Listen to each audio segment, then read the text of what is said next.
Trump ప్రతీకార సుంకాల హెచ్చరికల నేపథ్యంలో భారతీయ ఎగుమతిదారులు ఫ్రంట్ లోడింగ్ పెంచారు. ఫ్రంట్ లోడింగ్ అంటే సుంకాలు పెరుగుతాయని తెలిసినప్పుడు ముందే పెద్ద ఎత్తున ఎగుమతులను పెంచడం. ఎంతగా పెంచారంటే ఏప్రిల్, జూలై నెలల మధ్య అమెరికాకు మన ఎగుమతులు ఏకంగా 21% పెరిగి $33.5 బిలియన్ అంటే $2.92 లక్షల కోట్లకు చేరింది. ఇదే సమయంలో భారత్ నుంచి మొత్తం ఎగుమతులు కేవలం 3% మాత్రమే పెరిగి $149.2 బిలియన్ దాదాపు మన కరెన్సీలో 13 లక్షల కోట్ల రూపాయలకు చేరాయి.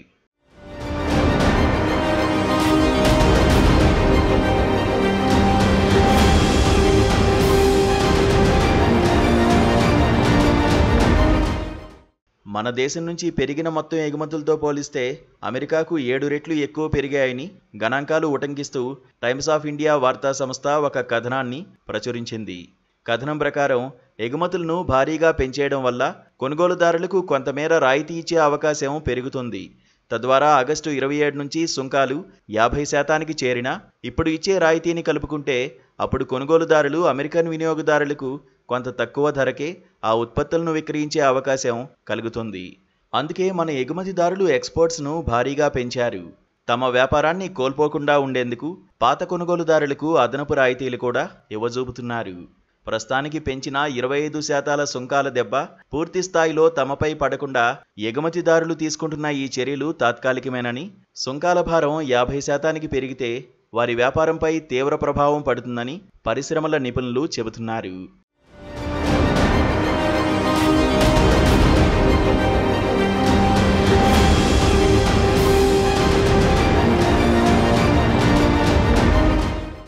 కాగా ఏప్రిల్, జూలై నడుమ ఎగుమతులతో పోలిస్తే ఒక్క జూలై నెలలోనే భారత్ నుంచి ఎగుమతులు భారీగా పెరిగాయని గణాంకాలు చెబుతున్నాయి.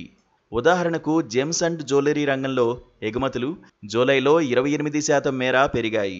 ఫార్మా ఉత్పత్తుల ఎగుమతులు ఏప్రిల్, జూలై నడుమ 7.4% పెరిగితే ఒక్క జూలై నెలలోనే 14% మేర పెరిగాయి. ఇంజనీరింగ్ ఉత్పత్తులు ఏప్రిల్, జూలై నడుమ 6% పెరిగితే ఒక్క జూలైలోనే 13.8% పెరిగాయి. ప్లాస్టిక్ ఉత్పత్తుల ఎగుమతులు జూలైలో 4.4% మేర పెరిగాయి. ప్రస్తుతం 25% సుంకాలు అమల్లో ఉన్నప్పటికీ ఆగస్టు 27 నుంచి 50%కి చేరే అవకాశం ఎగుమతిదారులను ఆందోళనకు గురిచేస్తోంది. ఈ సుంకాలు భారత ఆర్థిక వ్యవస్థపై 0.2 నుంచి 0.5% జీడీపీ పెరుగుదల తగ్గే అవకాశాన్ని సూచిస్తున్నాయి.